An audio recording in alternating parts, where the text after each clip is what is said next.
ഈശോ മിശിഹായ്ക്ക് സ്തുതിയായിരിക്കട്ടെ.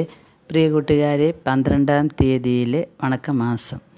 ദൈവമാതാവ് വിശുദ്ധ ഏലീശമ്മയെ ചെന്ന് കണ്ടപ്പോൾ ഈശോ മിശിഹ ചെയ്ത അത്ഭുതങ്ങൾ. ഒന്നാമത്, തൻ്റെ തിരുമാതാവിനെക്കുറിച്ച് ചെയ്യപ്പെട്ട കാര്യങ്ങൾ. രണ്ടാമത്, വിശുദ്ധ യോഹന്നാനെക്കുറിച്ച് ചെയ്യപ്പെട്ട കാര്യങ്ങൾ. മൂന്നാമത്, വിശുദ്ധ യോഹന്നാൻ്റെ മാതാപിതാക്കൾക്കുണ്ടായ കാര്യങ്ങൾ. ആദ്യം, ലോകരക്ഷകൻ തൻ്റെ ദിവ്യമാതാവ് മൂലം ജന്മപാപത്തിൻ്റെ ദാസ്യത്തിൽ നിന്ന് വിശുദ്ധ യോഹന്നാനെ രക്ഷിക്കുകയും അദ്ദേഹത്തെ നന്മകളാൽ സമ്പൂർണ്ണനാക്കുകയും ചെയ്തു. ഇങ്ങനെ മിശിഹ നിവർത്തിക്കാനിരുന്ന ലോകരക്ഷയുടെ ആദ്യഫലം തൻ്റെ മാതാവ് വഴിയായി നൽകുവാൻ തിരുമനസ്സായി. ഇതിൽ നിന്നും പാപികളോട് ദൈവമാതാവിനുള്ള സഹതാപവും അവരെ സഹായിക്കുന്നതിനുള്ള ഉത്സാഹവും സ്പഷ്ടമാകുന്നു. അപ്രകാരം തന്നെ ഈശോ തൻ്റെ മാതാവ് പാപികൾക്ക് സങ്കേതവും പുണ്യവാന്മാർക്ക് സന്തോഷവും എല്ലാ ക്രിസ്ത്യാനികൾക്ക് തുണയും ദൈവനന്മകളെ വീതിച്ചു കൊടുക്കുന്നവളും ആകുന്നു എന്ന് നമ്മെ ഗ്രഹിപ്പിക്കുകയും ചെയ്യുന്നു. ഇപ്രകാരമെങ്കിൽ ഈ പരമനായികയിൽ ഉറപ്പായി ശരണപ്പെടാതിരിക്കാമോ? രണ്ടാമത്, രക്ഷിതാവ് വിശുദ്ധ യോഹന്നാനെ ജന്മപാപത്തിൻ്റെ കറയിൽ നിന്നും രക്ഷിച്ച് വിശേഷ ദൈവദാനങ്ങൾ നൽകുകയും അദ്ദേഹത്തിൻ്റെ ഹൃദയത്തിൽ ദൈവസ്നേഹാഗ്നി ജ്വലിപ്പിച്ച് ആത്മാവിനെ മനോവാക്കിലടങ്ങാത്ത സന്തോഷത്താൽ നിറയ്ക്കുകയും ചെയ്തു. അപ്പോൾ ആ മഹാത്മാവ് സ്വമാതാവിൻ്റെ ഉദരത്തിലിരുന്ന് ദൈവമാതാവിൻ്റെ സ്വരം കേട്ട് സർവേശ്വരനെ അറിഞ്ഞ് ആരാധിച്ച് സന്തോഷാധിക്യത്താൽ കുതിച്ചു ചാടുകയുണ്ടായി. തക്ക ഒരുക്കത്തോടുകൂടി വിശുദ്ധ കുർബാന ഉൾക്കൊണ്ടിട്ട് റുഹാദുകുദാശിയുടെ പ്രേരണയെ അനുവർത്തിച്ച് ജീവിച്ചു വരുമെങ്കിൽ കർത്താവ് നമുക്കും സച്ചിന്ത തോന്നിച്ച് നമ്മിൽ ദിവ്യപ്രസാദത്തെയും ദൈവസ്നേഹാഗ്നിയെയും ചിന്തി എല്ലാ വക പുണ്യങ്ങളെയും ചെയ്യുന്നതിന് ഉത്സാഹവും ധൈര്യവും വരുത്തുന്നതാണ്. നാം വിശുദ്ധ കുർബാന ഉൾക്കൊണ്ടതിൻ്റെ ശേഷവും പുണ്യപ്രവൃത്തികൾ ചെയ്യുന്നതിന് അജാഗ്രതയുള്ളവരായി തീരുന്നുവെങ്കിൽ ഇത് നമ്മുടെ ദുഷ്ടമനസ്സിൽ നിന്നും പുറപ്പെടുന്നത് അത്രയെന്ന് വിചാരിച്ച് നാം വിശുദ്ധ കുർബാന തക്ക ഒരുക്കത്തോടുകൂടെ ഉൾക്കൊള്ളുവാൻ തക്കവണ്ണം ദൈവമാതാവിൻ്റെ അനുഗ്രഹം പ്രാർത്ഥിക്കണം. മൂന്നാമത്, പരിശുദ്ധ മറിയത്തിൻ്റെ സന്ദർശനം മൂലം ഈശോ മിശിഹ മഹാത്മാക്കളായ വിശുദ്ധ സ്കറിയായ്ക്കും വിശുദ്ധ എലീശമ്മയ്ക്കും നൽകിയ ഉപകാരങ്ങൾ എത്ര അധികമാകുന്നു. സക്കേവൂസിൻ്റെ ഭവനത്തിൽ മിശിഹ ഏതാനും മണിക്കൂർ മാത്രം വസിച്ചതുകൊണ്ട് ആ ഭവനത്തിന് രക്ഷയുണ്ടായി എന്ന് ലൂക്കാ എവൻഗലിസ്ത പറയുന്നു. ആ സ്ഥിതിക്ക് ഏതാനും മണിക്കൂർ നേരത്തേക്ക് മാത്രമല്ല 3 മാസം വരെ മിശിഹ വസിച്ച ഈ ഭവനത്തിനും അതിലെ നിവാസികൾക്ക് ലഭിച്ച ഭാഗ്യ അതിരേകം എത്രയെന്ന് നിർണയിക്കുന്നതെങ്ങനെ? ഈശോ തൻ്റെ തിരുമാതാവിനോടുകൂടെ വാസം ചെയ്യുന്ന കുടുംബങ്ങളും സഭകളും എത്രയോ ഭാഗ്യമുള്ളതായിരിക്കും. ഇപ്രകാരമുള്ള കുടുംബങ്ങൾക്കാണ് ആത്മീയ സന്തോഷവും സകലവിധ ആശിസ്സുകളും നൽകുന്നത്. നിങ്ങൾ പാപത്താൽ ഈശോയെയും തൻ്റെ ദിവ്യമാതാവിനെയും നിങ്ങളിൽ നിന്ന് അകറ്റാതെ പൂർണ്ണ മനസ്സോടുകൂടെ ദൈവകൃപയെ പ്രാർത്ഥിച്ചുകൊണ്ട് നിങ്ങളുടെ ഹൃദയങ്ങളെ ശുദ്ധത, ദൈവഭക്തി, പരസ്നേഹം മുതലായ പുണ്യങ്ങളാൽ അലങ്കരിച്ച് അവയിൽ അവർക്ക് ഇരിപ്പിടം ഒരുക്കുവാനും സദാ സന്നദ്ധമാക്കി വയ്ക്കണം. ദൃഷ്ടാന്തം: 1604 ഒരു വലിയ നഗരിയിൽ 2 ബാലന്മാർ ശാസ്ത്രങ്ങൾ പഠിച്ചിരുന്നു. അവർ വേദകാര്യങ്ങൾ കേൾക്കുന്നതിലും പഠിക്കുന്നതിലും വിമുഖന്മാരായിരുന്നത് കൂടാതെ നാൾതോറും ദുഷ്പ്രവൃത്തികളെ അധികമധികമായി ചെയ്തും ഐഹിക സുഖം മാത്രം അന്വേഷിച്ചും ജീവിച്ചു വന്നു. ഒരു രാത്രിയിൽ ഇവർ ഒന്നിച്ച് ഭക്ഷണം കഴിച്ചതിൻ്റെ ശേഷം റിക്കാർത്തോസ് എന്ന ഇവരിലൊരുവൻ സ്നേഹിതനെ വിട്ടും വെച്ച് വീട്ടിൽ തിരിച്ചു വന്നു.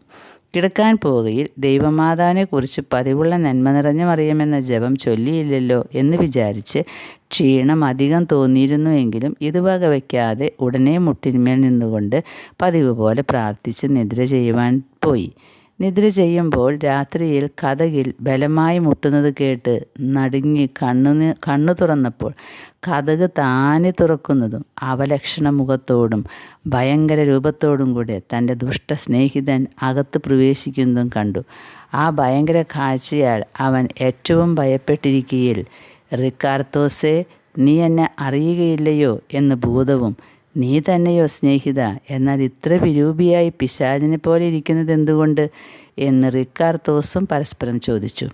അപ്പോൾ ആ ഭൂതം അവനോട് പറഞ്ഞു, അത്യന്തം നിർഭാഗ്യനായ ഞാൻ നരകത്തിൽ തള്ളപ്പെട്ടു. നാം തമ്മിൽ പിരിഞ്ഞു പോകയിൽ ഒരു പിശാച് എൻ്റെ എതിരെ വന്ന് എന്നെ കൊന്നു. ഇപ്പോൾ എൻ്റെ മൃതശരീരം തെരുവീതിയിൽ കിടക്കുന്നു. എനിക്ക് വന്ന നാശം തന്നെ നിനക്കും നേരിടുമായിരുന്നു.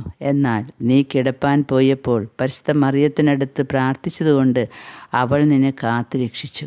അതിനാൽ മേലും ദൈവമാതാവിൻ്റെ സഹായമിരുന്നുകൊണ്ട് ജീവിച്ചാൽ നീയെങ്കിലും ഭാഗ്യമുള്ളവനായി തീരും.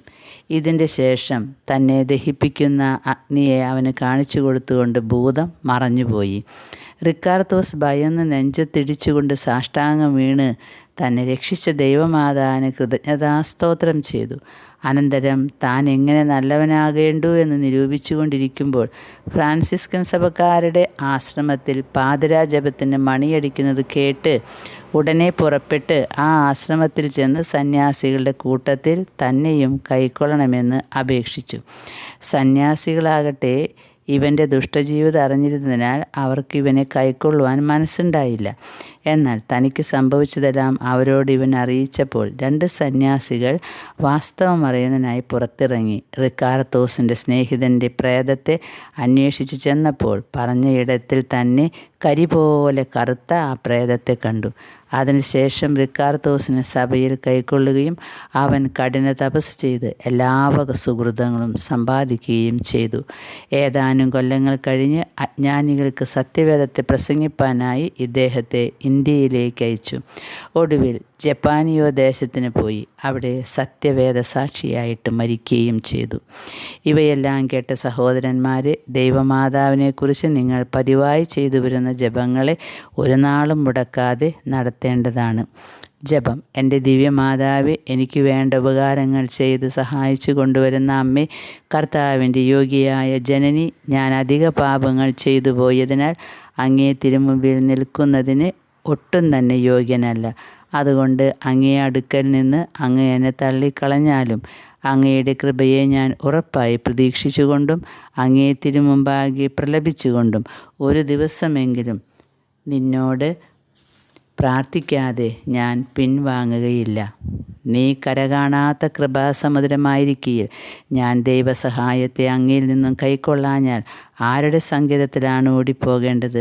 അൻപുള്ള അമ്മേ, സർവേശ്വരൻ കഴിഞ്ഞാൽ അങ്ങയെ ഞാൻ എല്ലാവരെയും അധികമായി സ്നേഹിക്കുകയും പ്രതീക്ഷിക്കുകയും ചെയ്യുന്നു. സഹായം അപേക്ഷിച്ച് അങ്ങേ സങ്കേതത്തിൽ ഞാൻ ഓടി വരുമെങ്കിൽ അങ്ങേ സഹായത്താൽ മോക്ഷം പ്രാപിച്ച് അവിടെ അങ്ങയെ സ്തുതിച്ചു കൊണ്ടാടുന്നതിന് എനിക്ക് ഇടവരുമെന്ന് ഉറപ്പായി വിശ്വസിക്കുന്നു. ശുദ്ധ ബെർണർദോസ് ദൈവമാതാവിനെ നോക്കി പ്രാർത്ഥിച്ച ജപം. എത്രയും ദയുള്ള മാതാവേ, നിൻ്റെ സംഗീതത്തിൽ ഓടി വന്ന് നിൻ്റെ ഉപകാര സഹായം അപേക്ഷിച്ച് നിൻ്റെ അപേക്ഷയുടെ സഹായത്താൽ സഹായത്തെ ഇരുന്നവരിൽ ഒരുവനെങ്കിലും നിന്നാൽ കൈവിടപ്പെട്ടു എന്ന് ലോകത്തിൽ കേൾക്കപ്പെട്ടിട്ടില്ല എന്ന് നീ നനച്ചു കൊള്ളണമേ.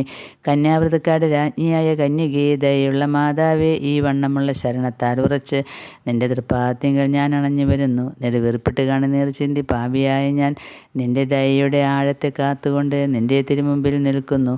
അവതരിച്ചവനത്തിൽ മാതാവേ, എൻ്റെ അപേക്ഷയെ ഉപേക്ഷിക്കാതെ ദയാപുറം കേട്ടല്ലണമേ. ആമേനീശോ.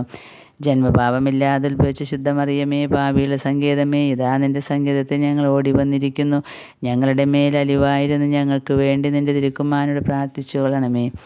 3 പ്രാവശ്യം ഈ ജപം 3 സ്വർഗസ്ഥനായ 3 നന്മ നിറഞ്ഞ മറിയമേ 3 തൃത്വസ്തുതി ചൊല്ലണം. പരിശുദ്ധ ദൈവമാതാവിൻ്റെ ഉക്തിനിയെ പൂർണ്ണമായും ചൊല്ലണം. രാജകന്യക എന്ന ജപം നമുക്ക് ഒരുമിച്ച് ചൊല്ലാം. രാജകന്യകയെ, മനോഗുണത്തിൻ്റെ അമ്മയെ, നിനക്ക് സുസ്തി. ഞങ്ങളുടെ ആയുസ്സും മനോഗുണവും മാധുര്യവും ശരണവും ആശ്രയവുമേ നിനക്ക് സുസ്തി. അലസിഭാഗപ്പെട്ട് നടക്കുന്ന ഹാവായുടെ മക്കളായ ഞങ്ങൾ നിന്നെ വിളിക്കുന്നു, കരയുന്നു. ഈ സ്ഥലത്തിൽ നിന്നും ഉഴന്നു കരഞ്ഞുകൊണ്ട് നിൻ്റെ പക്കൽ നെടുവീർപ്പെടുന്നു. എന്നാൽ ഞങ്ങൾക്ക് വേണ്ടി അപേക്ഷിക്കുന്ന അമ്മയെ, മനോഗുണമുള്ള നിൻ്റെ ശുദ്ധ കണ്ണുകൾ കൊണ്ട് ഞങ്ങളെ വിരവിൽ തിരിഞ്ഞു നോക്കണമേ. വിശേഷിച്ച് ഈ അലസിഭാഗം കടന്നതിൻ്റെ ശേഷം ശുദ്ധമായ നിൻ്റെ വയറ്റിൻ്റെ വാഴ്ത്തപ്പെട്ട ഫലമായ ഈശോയെ ഞങ്ങൾക്ക് കാട്ടണമേ. അയ്യോ, കനിവും മനോഗുണവും മാധുര്യവും ശരണവും ആശ്രയവുമാകുന്ന നീ എപ്പോഴും കന്യാസ്ത്രീ മറിയമേ. ആമീൻ. പരിശുദ്ധ ദൈവമാതാവിനോടുള്ള അപേക്ഷ. ഓരോ അപേക്ഷയ്ക്കും ഒരു നന്മ നിറഞ്ഞ മറിയമേ എന്ന ജപം ചൊല്ലണം. പാപികളുടെ സങ്കേതമേ, തിരുസഭയ്ക്ക് വേണ്ടി പ്രാർത്ഥിക്കണമേ. പാപികളുടെ സങ്കേതമേ, അജ്ഞാനികൾ മുതലായ ദുർമതക്കാർ മനസ്സ് തിരിയാൻ വേണ്ടി പ്രാർത്ഥിക്കണമേ.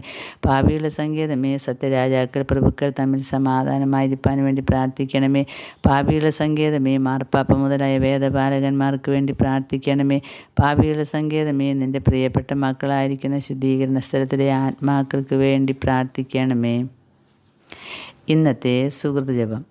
ഞങ്ങളുടെ നാഥേ, ഞങ്ങൾക്ക് വേണ്ടി അങ്ങേ തിരുക്കുമാരനോട് പ്രാർത്ഥിക്കണമേ. ഇന്നത്തെ സൽക്രിയ. പരിശുദ്ധ ദൈവമാതാവിനെപ്പറ്റി പറയപ്പെടുന്ന ദൂഷണങ്ങൾക്ക് പരിഹാരമായി ചില ജപങ്ങൾ ചൊല്ലണം. നല്ല മാതാവേ മാരിയേ, നിർമ്മല യോസേപ്പിതാവേ, നിങ്ങളുടെ പാദ പങ്കജത്തിൽ ഞങ്ങളെ വച്ചിതാ കുമ്പിടുന്നേൻ.